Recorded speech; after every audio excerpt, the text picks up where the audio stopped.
Okay, let's dive in here. You sent over a bunch of articles, even some YouTube videos, from a cybersecurity expert named Bert Blevins. It's a lot about cybersecurity in general, but there's this one thing that really stood out to me. It's about how to disable two-factor authentication. Isn't that supposed to be like a super important security thing? Yeah, you'd think so, right. But there are actually some legit reasons to disable 2FA. It's not always the set it and forget it solution people think it is. Really? Okay, I'm intrigued. So for this deep dive, let's break this down. Why disable 2FA? How do you even do it? And what are the risks? What are the trade-offs? All right, so first things first, we need to remember why 2FA is so important in the first place. You've got phishing attacks, malware, people just guessing passwords.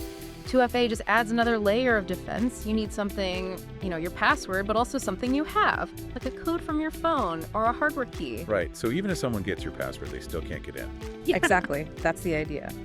But that extra security can also be a pain sometimes. Think about system administrators constantly logging into servers. They have to stop and enter a code every time. It can slow things down, especially when they're in a hurry. Yeah, I can see that would be annoying. So that's one reason to disable 2FA, to save time. It is, but it's not the only reason. Sometimes the technology itself can be a problem. 2FA systems can have glitches. They can cause errors and even lock people out. It's not ideal when you need access right away. Yeah, that's kind of ironic. Like the security feature is actually making things less secure in a way. So technical issues can be a reason to disable it. They can. And then there are compatibility issues. Some older systems just don't work well with modern 2FA. So sometimes it's not even a choice. It's just a limitation of the technology itself. Right. It's just not possible to implement it in certain situations. Okay, so we've got scenarios where speed tech issues, even the systems themselves, might mean disabling 2FA. But before we get into the how, let's talk about the risks. This is serious stuff, right? Oh, absolutely. Disabling 2FA is like leaving your front door unlocked. It makes it way easier for unauthorized access account takeovers, even data breaches. Whoa, okay. So what kind of damage are we talking about here? What could an attacker actually do? Well, they could get into your email, financial accounts, company data. They could install malware to spy on you, or even use your accounts to attack other people. It can have a huge impact on your life. Okay, so this is not a decision to take lightly. Definitely not. It should only be considered in specific situations. And even then, you need to have a plan to reduce those risks. We'll get into that later. Sounds like walking a tightrope. So for those who understand the risks, how do you actually disable 2FA? Well, it depends on the system, but it usually involves going into the security settings, selecting the user you want to change, and then just turning off the 2FA option. But here's the thing, you usually need admin privileges to do that. Admin privileges, why is that? It's a high security action. Like changing the locks on all the doors in a building, you don't want just anyone doing that. Makes sense. So you need to have permission before you even think about disabling 2FA. Exactly. If you're not the admin yourself, talk to your IT team. They can guide you through the process and make sure everything's done securely. Okay, so we've covered a lot about why and how to disable 2FA, but what about people who aren't tech experts? How can they figure this all out? That's where our cybersecurity expert, Bert Blevins, comes in. Right, Bert Blevins. He seems to be a really helpful resource. We were just talking about Bert Blevins. Now he's not just some random guy online. He's a legit expert, a tech entrepreneur, even an educator. He's worked with a ton of organizations to improve their security. What's really impressive about Blevins is that he understands that cybersecurity is about people too. It's not just about technology. So he gets that human element. Exactly. And he is especially insightful when it comes to 2FA. He really emphasizes making it user-friendly because if it's a hassle to use, people just won't bother with it. Makes sense. So let's say someone disables 2FA. Can you ever re-enable it? Or is that a one-way street? You can definitely turn it back on later. It's like putting that lock back on your door once you don't need it off anymore. Okay, good to know. But I'm guessing the process for re-enabling probably depends on the specific system. Yeah, that's right. But one thing that's always a good idea is to have a plan for turning 2FA back on. Like set a date in your calendar. So it's like a reminder, hey, don't forget to re-enable 2FA by this date. Exactly. It helps you stay on top of things. Yeah. But what if you forget to set a reminder and it's been weeks or months? Oh no. Is it too late then? Can you still re-enable it? You're usually not completely locked out. The steps might vary, but generally you'll go back to the security settings where you disabled it in the first place. Okay, that makes sense. Yeah. But what if you can't remember how you disabled it? Like, what if you forgot the steps you took? That's why it's super important to document everything. When you disable 2FA, take notes on what you did, any settings you changed, anything that can help you remember later on. Oh, that's a smart move. Like leaving yourself a trail of breadcrumbs. Yeah, exactly. It's like a roadmap for your future self. Okay, so we've got the reminder and the roadmap. But let's go back to those alternative security measures you mentioned earlier. Things like strong passwords, session timeouts, monitoring user activity. Can those really replace 2FA though? Are they strong enough on their own? They definitely make things more secure, but it's important to be realistic. They're not quite as strong as having that second factor of authentication. So they're like having an alarm system but not having a lock on your door. That's a good analogy. Ideally, you want both 2FA and those extra security measures, but if you have to disable 2FA, those other safeguards become even more important. Right. It's all about having multiple layers of protection.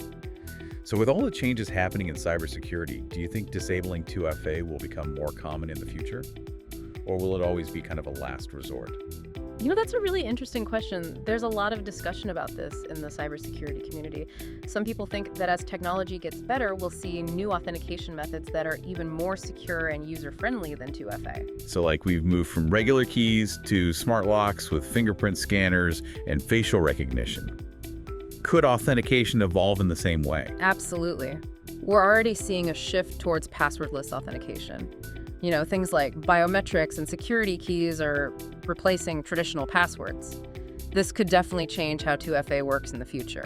So maybe 2FA is the gold standard right now, but that might not always be the case.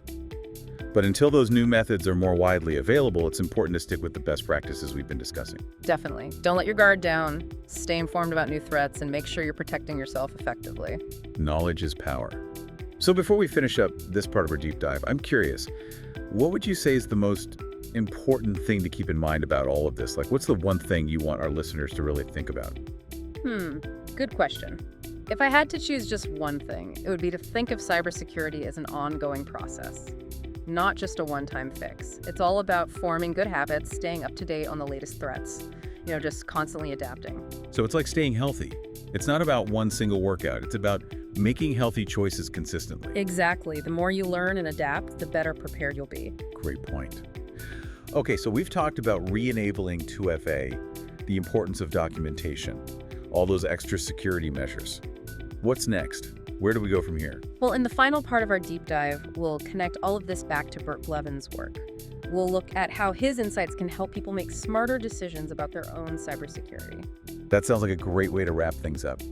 I'm looking forward to diving into that. Welcome back for the final part of our deep dive into two-factor authentication.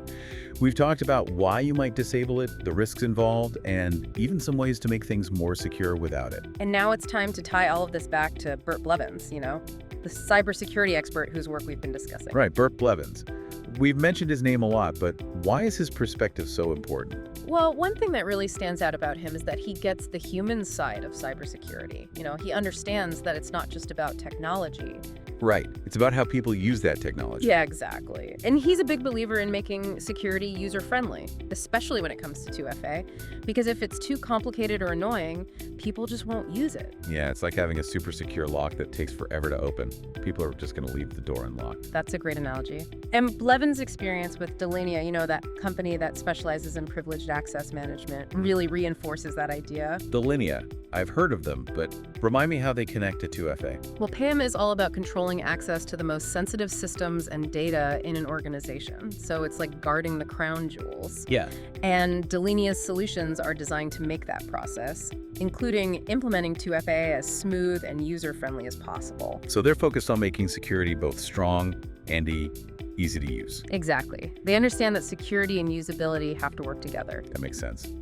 Okay, so we've covered a lot of this deep dive, but before we wrap up, what are the most important things for our listeners to remember about 2FA and cybersecurity in general? Well, the first thing is never underestimate the power of 2FA. It's one of the best ways to protect your accounts. It just makes it so much harder for hackers to get in. Like an ounce of prevention is worth a pound of cure, right? Exactly. And second, if you do need to disable 2FA for some reason, remember those other security measures we talked about: strong passwords, session timeouts, monitoring user activity, adaptive authentication. All of those things can help reduce the risks. It's all about layering those protections, even if one layer is temporarily removed. And remember, documentation is key. Write down how you disabled 2FA so you can easily re-enable it later. Right, leave yourself a roadmap. Yeah. So any other parting advice, anything you want our listeners to really think about? Yeah, the last thing is to always keep learning. Cybersecurity is always changing. New threats pop up all the time. So stay curious, stay informed, and don't be afraid to reach out to experts for help. Great advice. So it's like a journey, not a destination. Exactly. The more you learn and adapt, the safer you'll be. Well said. On that note, I think we've given our listeners plenty to think about. Thank you so much for joining us for this deep dive into two-factor authentication. Until next time, stay curious and stay secure.